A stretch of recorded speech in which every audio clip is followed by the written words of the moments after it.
So have your Bibles today with you. Turn to Numbers chapter 27. We're going to be looking at verses 12 through 23. Growing up, I don't know about you, but I love playing games. The games that, I think all types of games are great for me, but I didn't really like board games as much as I liked card games. I was more of a card game person. There are certain board games I like, and I do like things like, there's a Ticket to Ride game that I like. There is, I used to play Life back in the day, and then I like Mad Gab because it's trying to remember the words and stuff, but I'm really more of a card person. And I think one of the reasons I don't like the board games is because growing up, like you'd be playing Monopoly and you'd have the money set up, you'd have the hotels and the mansions and those type of things and your little figures. And then, man, it seemed like every time one of us would get ticked off. And when we got ticked off, we did what? We threw that board, money went everywhere. I was like, oh, there goes my mansion, and, try to grab it and stuff. But you would lose all these pieces, and everybody would be ticked off, and, you might get hit by something. And card games I like a little bit more, because if you get mad, the worst you can do is throw a card at me, so it doesn't hurt as much, all right? But the one card game that we've started playing in the last, I think since I've been married to my wife, they started playing a game called Up and Down the River. And here's the basics of the game. It's kind of like, the basics of the games are aces are definitely high, but you also have trump. And the way you determine trump is you have the stack of cards, and whatever you turn over is trump. And so follow this with me, okay? The first round, you get one card, okay? Round two, you get two cards. Who said three? Somebody said three, okay. Then round three, you get three cards. You guys are getting it, I got it, okay? Some of you are having trouble following along. All right. So by the end, you work your way all the way up, and then once you get all the way up, then you go all the way down. And when you go all the way down back to one, I love this part because you just stick the card on your head, and you can see everybody else's card but your own. And here's what you have to do: you have to bid how many tricks that you can get. Okay. So when you only have one card, the most you can bid is one, and the other option you have is 0. Okay, so those are your two bids. Now again, when you get to 2, you can go either 2, 1, or 0. So by the time you get up to some of the larger numbers like 9, it becomes a little bit more difficult because you're trying to figure out how many tricks you can get. And if you don't get it exactly right, you lose either way. So if you go too high, you lose. If you go too low, you lose. So if you bid, like let's say you're in a hand of 9 and you bid 0 because you don't think you're going to take any tricks, and then something happens, and for some reason, your dumb card, you like take the first trick. And then, man, like some people get ticked, some people are okay, but you have some options now, right? You can either play nice, or you can play like Chuck, all right? Okay? And what Chuck is like, okay, you guys messed me over, now I'm messing everybody over, So now I'm playing crazy things to mess everybody else up because I don't want them to get any points, right? And even though that's a game, life is not a game. And what I found in life is that there are times when things don't go our way where we have an opportunity to either continue to do the right thing or we can sabotage those around us. So what I mean by that, you'll see this you'll see this at work sometimes. Something doesn't go an employee's way, and they'll start to sabotage the company. You can see that with spouses sometimes, like, the husband and the wife, they don't get their way, and so they'll begin to sabotage the relationship. You can see this with your kids, where things aren't going their way, so they try to make either things difficult for you, or you try to make things difficult for them. And I have to admit, I've actually seen pastors who did not get their way who will sabotage the church. Because it's almost like, well, if they can't succeed with me there, then I don't want them to succeed with me not there. And I think that's just a sad place. And so in our studies, as we're continuing to talk about the Israelites wandering in the wilderness, I want us today to sit with Moses for a moment. Because I really believe this. Moses is coming to the end of his time. He has been leading the Israelites for this long span. And he has every right to be ticked. He has every right to be bitter. And he has every right to sort of sabotage the rest of the group. But when you and I sit with Moses today, I want you to watch how he responds. because I think there's some really good points for you and I to watch in leadership as well. So let's read through 12. Probably not going to read through the whole part of this because I want to save a little bit of time. We are going to read through that whole section, but just let me read this beginning part. It says, "Then the Lord said to Moses, go up to the mountain and Abiram range and see the land I have given the Israelites. After you have seen it, you too will be gathered to your people as your brother Aaron was. For when the community rebelled at the waters in the desert of Zin, both of you disobeyed my command to honor me as holy before their eyes. These were in the waters of Meribah, Kadesh, in the desert of Zin." Moses said to the Lord, "May the Lord the God who gives breath to all living things appoint someone over this community to go out and come in before them, one who will lead them out and bring them in, so the Lord's people will not be like sheep without a shepherd." Let's pray together. Father, I love the truth that is in this passage, and I love how you give us these men and women in the scriptures who did and went through difficult times, went through joyous times. And we get to see how they responded in the darkest of times and in the lightest of times. Father, I pray that we would recognize the benefit of being obedient to you and following your ways, and learn that even in some crazy and tough situations, even when things don't go our way, how we might respond differently. Father, I pray that as we get in your word today, if there's anything that I would get wrong in the interpretation, I pray that the people would only hear what you have to say to them. In your name we pray. Amen. So, again, I want us to sit with Moses again. And you have to remember the leadership role of Moses. Moses was called by God at a burning bush, you remember. God had this intimate conversation with him. And he said to him, he's like, "Look, I want you to deliver the people of Israel out of slavery." And he says, "I want to use you." And he's like, "I don't talk well. Can you send my brother Aaron with me?" He's like, "Okay, Aaron can do the talking, but I need you to lead the people." So we read that in the scriptures, Moses goes out, he leads the people of Israel out of the Egyptian slavery, and then he says this, "I want you to continue to walk with me, and I'm going to lead the people to the promised land." Which you and I remember, they're coming up to the promised land, but they want to check and see how things are going, so they send 12 spies out. Remember, 10 come back, and 10 say, "Man, we can't do this. Everything that God said is true, but the people are too big and too powerful." And you got to Caleb and Joshua said, "We can easily do this because we have the help of God, so let's go in and do this." And again, the people, they decide not to. God's angry with them, and he says, "Okay, for each of the 40 days that you got to look at the land," he says, "for each of those days you get 1 year of wandering in the wilderness." So they end up with 40 years wandering in the wilderness. And so Moses had to put up with their crying, with their bickering, with their complaining, all while trying to walk with the Lord and lead them to the promised land. He had to put up with all that. And so Moses is in a place of leadership. And we know that Moses, like, you think that he has this total respect of the people because, again, they saw the plagues that happened. They saw what Moses spoke for God. They saw him take the staff and put it in the Red Sea. They saw it parted. So you would have thought that they would have just been high on Moses. But honestly, there were times when they didn't care for Moses. I mean, they would even call out to him and says, "Who are you to send us out here?" And they also would say, and who gave you leadership? We didn't ask you to fill this position. And so they would challenge him at times in that as well. But Moses continued to stay faithful. The issue then is what we have now in verse 12.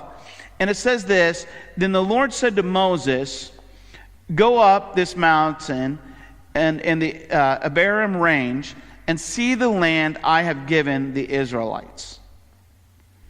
Now this is pretty cool what's happening because God has brought Moses now to the place of the promised land.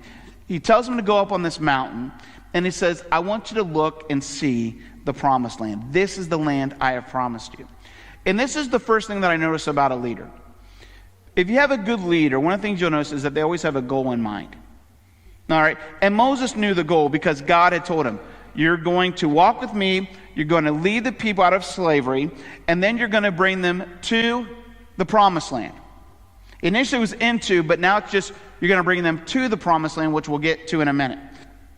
So he brings them all the way, and now God says, "Now stand up on this hill and see this goal that I have put before you." And I want to ask you the question, because I think it's something that all of us need to wrestle with. But I really believe that God has put all of us in a place of leadership in one way or another.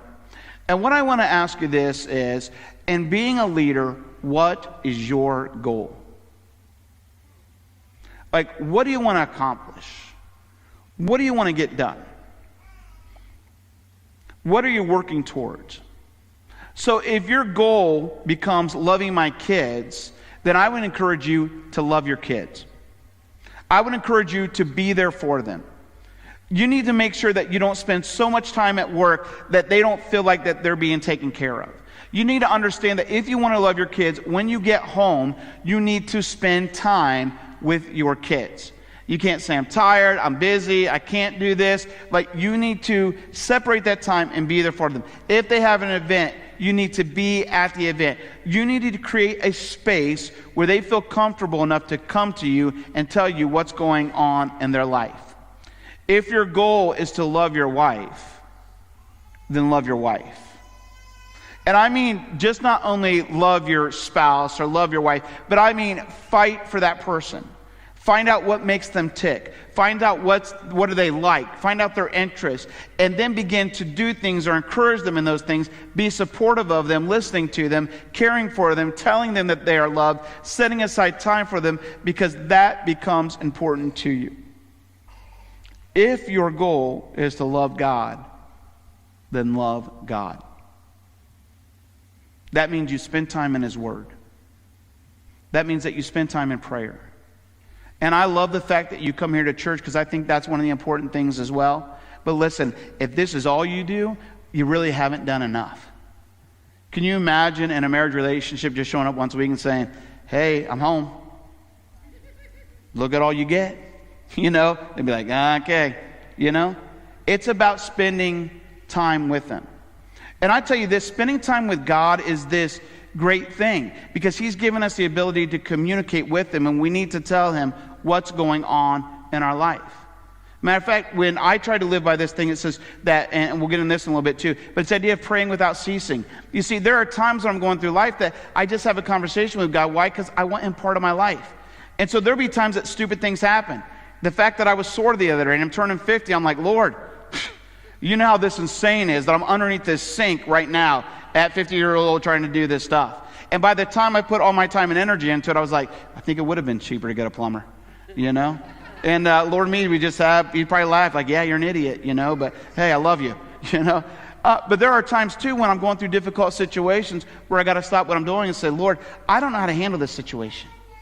I need you to come in and speak to me. So it's that ability to show God that I love Him by talking to Him and spending time listening as well. But even if your goal in life is to do well at your work, then do well at your work. Like, make sure you show up. Make sure you're adding to the day. Don't spend all your time on social media and stuff. Like, make sure that you get your job done. And honestly, like, some of you will even have goals to say, like, this is where I want to be at in retirement. Then push for those things. I want to tell you this, when you have a goal is so nice because it actually gives you permission of what you can say yes to and what you have to say no to. And so there are certain things, if I said that I love my kids, like, I cannot do. There's meetings I cannot attend because I need to make sure that my kids know I love them and I need to show up. If I'm trying to save certain monies from retirement, there are certain things that I cannot buy. There are certain things that I cannot do because I'm saying at the end of the day, this is my goal. Like, I don't want to be working until, 50 times 2, like, I don't want to be out there, So we have the goal in mind. So there's some things I cannot do right now because this is what I'm trying to save for. So it allows us and it gives us permission. And there are certain things that when I come into a relationship with God that I say, there are things that I can do and there are things that I cannot do because I'm staying true to the Word of God. So we get into verse 13 then, and this is what begins to happen with God and Moses. It says, and this is God talking to Moses again. He says, after you have seen it, talking about the promised land, you too will be gathered to your people as your brother Aaron was. You know what he just told him there? He says, you're going to die. He said, you've seen the promised land. Now I want you to understand, you have brought the people to it. You're not getting into it. And you're going to die. And so verse 14 says, for when the community rebelled at the waters in the desert of Zin, both of you disobeyed, talking about Moses and Aaron, both of you disobeyed my command to honor me as holy before their eyes. These were the waters of Meribah Kadesh in the desert of Zin. And here's what I want you to understand about a leader. A leader knows when his or her time is coming to an end.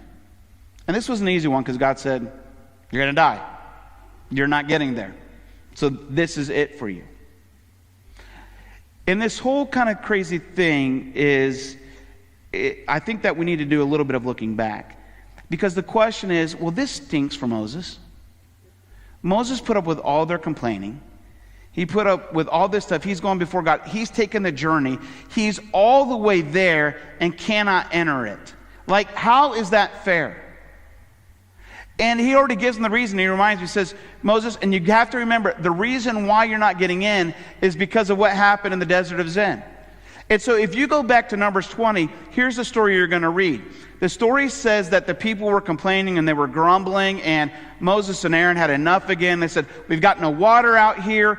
And so Moses and Aaron says they fall prostrate before the Lord. In other words, there was deep grieving and there was deep concern. And they said, the people are complaining. They want water again. And God tells Moses this. He says, I want you to go to the rock and I want you to speak to it and water will come out. That was the command.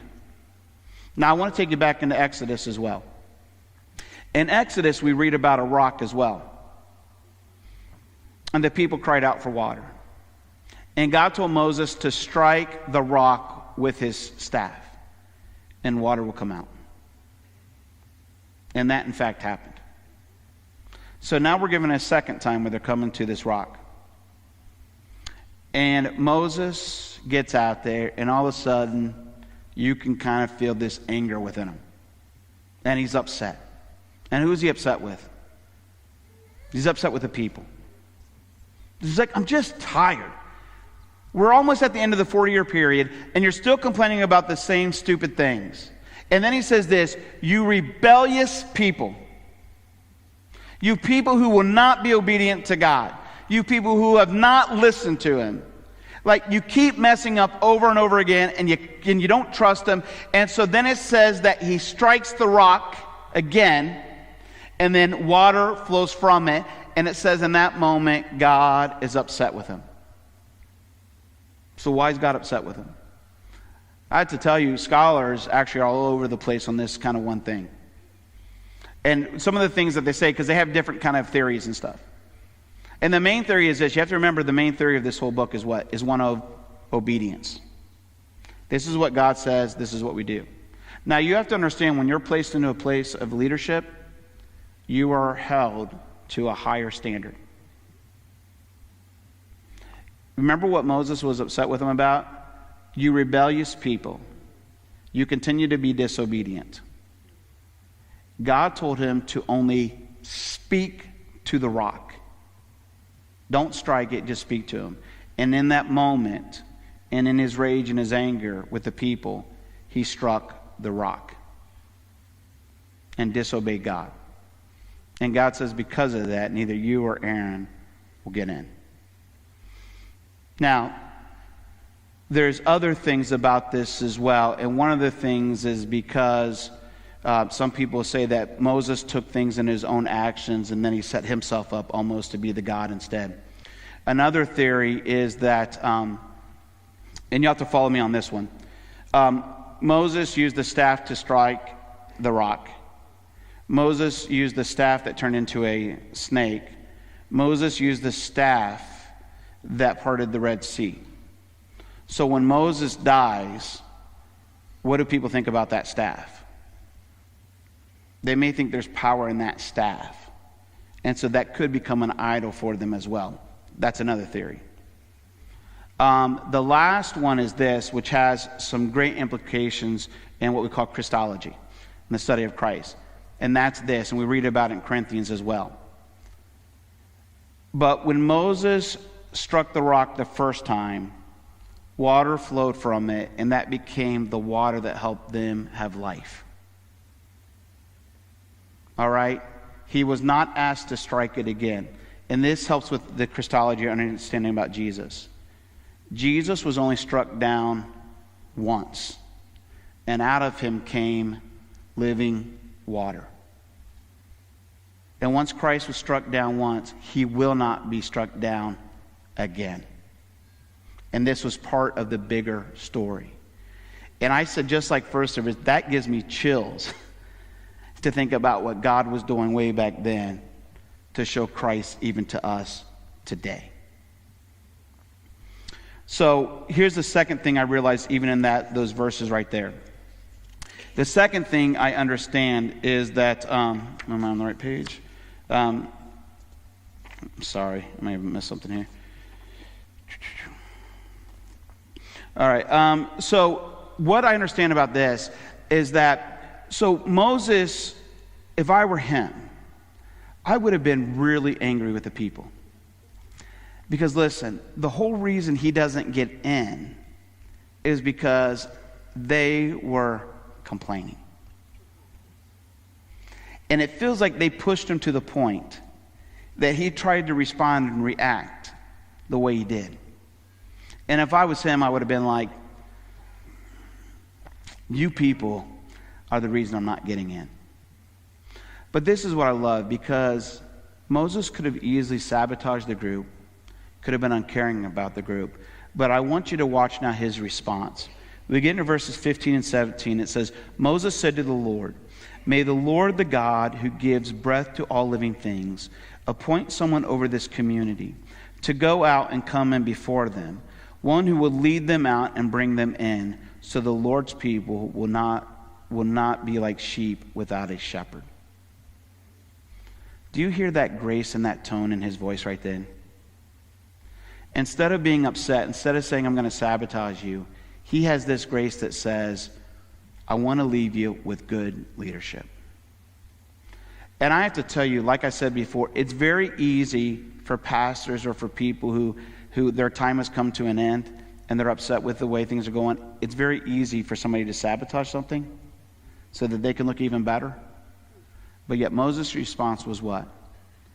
To care for the people, to offer grace for the people, and to continue to love the people. I mean, that's a powerful thing right there. And Moses chose this. As a leader, the leader knows the importance of prayer. Moses understood that I cannot do this on my own. I do not know who to ask to be in charge, but I know that if I pray, if I communicate with God, God will continue to speak, and he will allow me to see who this next leader should be. And there is an importance, by the way, when you and I have transitional times, that you and I need to spend time with the Lord in prayer. We need to be praying for our kids who will come behind us. We need to be praying for our spouses. We need to be praying for our coworkers. We need to be praying for our kids' spouses. We need to be praying for our next pastor here at this church. Like, we need God to start raising that person now. So when that my time comes in, when one of our other pastors' time comes to an end, somebody God has been preparing will be there to continue to move this church forward. The other thing about that passage that I thought was interesting is that as a leader knows the importance of carrying on after they are gone. And I really think this church is a great example of how certain leaders did certain things and didn't get to see the end result. So, for example, one of the guys that I am most, I think it's because it was when I was a kid. I grew up in this church since I was 3. And we used to be on Bennett Street. And we brought a pastor in by the name of Pastor Friedley. And what he did is he said, we need to move the location. And we need to build a new church because we want to see more and more people come to Jesus. And so he built sort of that first L shape out there, and then God blessed him, and with his great leadership, he was able, listen, he spent time in prayer, he spent time researching, he got us out here before a lot of stuff was built around here, he got us to land at a great price, he built the building, then later we were blessed with a fellowship hall, and then later we were blessed with a gym. He got to see all that stuff happen, believing that God would eventually fill this place, but he never saw it filled with all the people that God had placed in his heart. He saw great growth because we went from 40 when he was here to over 200. But I still think there was a bigger picture. You know why I know there was a bigger picture? Because he had it laid out where the main sanctuary should go even later, because he believed that God was going to fill that up. Then we had a guy by the name of Pastor Beers who came in. And he taught us about how we need to change our worship and be more for the community. And he taught us how to do dramas that were about reaching out. And he got the privilege of actually helping build this sanctuary here. He was here 2 weeks ago, and he was like, I cannot believe how many people are in these seats. He got to help build this, but he never got to see it filled. And then you even had a pastor like Pastor Dave who came in and he taught us to reach out to the community. He says, I want to do things differently. Like, I'm near retirement and I want to do it the right way. And he says, I want to make sure we're out there in the community. And he began again to do this great work. You know, again, somebody else that was in the stepping stone. Why? Because they were preparing it. And they were being faithful to God. And then God allowed us to continue to do the work and ministry here. And church, here's what I want us to know. There are going to be some things that God is going to call us to do that we may never, ever see the end result. But as long as we stay faithful to Him, the next generation will benefit from the things that we continue to do with the help of God. And I think we should even think about that in our own lives, of how we're going to pass on leadership to our kids and to those who come after us. And so in verse 18, the Lord said to Moses, take Joshua, son of Nun, a man who is the spirit of leadership, and lay your hand on him. Here's what I understand. A leader knows the potential of leadership in others. In other words, like, you know, for us, it seems like a no-brainer. But Joshua was one of the spies, and he was one of the only two that said, I think we can do this. So already it says that he believed in the power of God, and he was willing to move forward. And God said, because of this, we're going to bless you. And I want you to understand that you and I need to find those leaders around us. And we need to start equipping them and empowering them. In other words, we need to recognize the potential leadership. And here's what I want you to know. Whether you like it or not, you're all going to be in a position of leadership. If you're a parent, you're in a position of leadership. If you have a job and you work with other workers, you have a position of leadership. Like, you have the ability to lead, and God has given every one of you a gift. The problem is how we weigh those gifts sometimes. You know, what we tend to do is we tend to put the emphasis of the gift on those who teach and on those who sing. But man, there is the gift of encouragement. There is the gift of works. There's the gift of those that are doing things behind the scenes. I think there's a gift of being a parent. And I have to tell you, the work that you do, I actually believe is more important than the work that I do. Because you're right there in the midst of it. You're having a direct effect on the people around you. And that is powerful when you think that. And you and I need to start recognizing that next wave of leadership and begin pouring into them. So then you get into verses 19 through 21, and it says, have him stand before Eleazar the priest and the entire assembly, and commission him in their presence. Give him some of your authority, so the whole Israelite community will obey him. He is to stand before Eleazar the priest, who will obtain decisions for him by inquiring of Urim before the Lord. At his command, he and the entire community of the Israelites will go out, and at his command, they will come in. And so a leader knows how to empower other leaders. And God told him, he says, look, Moses, you're going to put Joshua in charge, but I need to relinquish some of the things you do, and I need to allow you to let him do those things. You know, it's funny, even as a parent, like, one of the things that I enjoy doing is mowing. I figure it's my quiet time, honestly. But all of a sudden, like, as my kids get older, they're like, hey, can I mow? And I'm like, I don't know, man, you know, you may not do this right, or, you know, or you might wreck the mower and stuff. But you know what? When I allow them to mow, guess what it does for them? It empowers them. It makes them feel older. It makes them feel like they have responsibility. And then you know what? I get to just enjoy the day sometimes. And it's kind of nice. But it's kind of hard to turn over that power sometimes. And I've seen it in pastors over and over again when they have to relinquish some of their control and some of their power, that sometimes they can't handle it as well. Others do a great job, but others can't. And so I think it leads to what we say the last thing, but we need to empower those and let those people begin to do stuff. And then the last one, Moses, in verse 22, Moses did as the Lord commanded him. He took Joshua and had him stand before Eleazar the priest and the whole assembly. Then he laid his hands on him and commissioned him as the Lord instructed through Moses. And so this is what I know. A leader knows how to finish well. Moses says, this is what I need to do. Let me set up this because I still care about the people. You see, church, there are things that you should be doing to set up your family to finish well. There are things that you should be doing in the church to help us set it up well. And here's what I want to give you. I want to give you the bigger picture in this. If you just give me a little time, we're going to go into a time of communion as well. There is a bigger picture happening Christology-wise again. Moses, to some degree, is becoming an expression of Jesus himself. And listen to this. Moses leads the people. He empowers the people. He shows the people. And he teaches them to see what it's like to be obedient to God. He leads them out of slavery and leads them to the promised land. And now they have the opportunity to go get it because of what he's done. Jesus Christ came and taught us how to live. And he empowered his disciples so that they could continue on the ministry. And he brought them all the way to the promised land. And he said, look, I'm going to die on a cross, and this is going to be your way to enter the kingdom of heaven. Now go get it and be obedient. And church, you and I have been given that grace because of what Jesus did on the cross so long ago.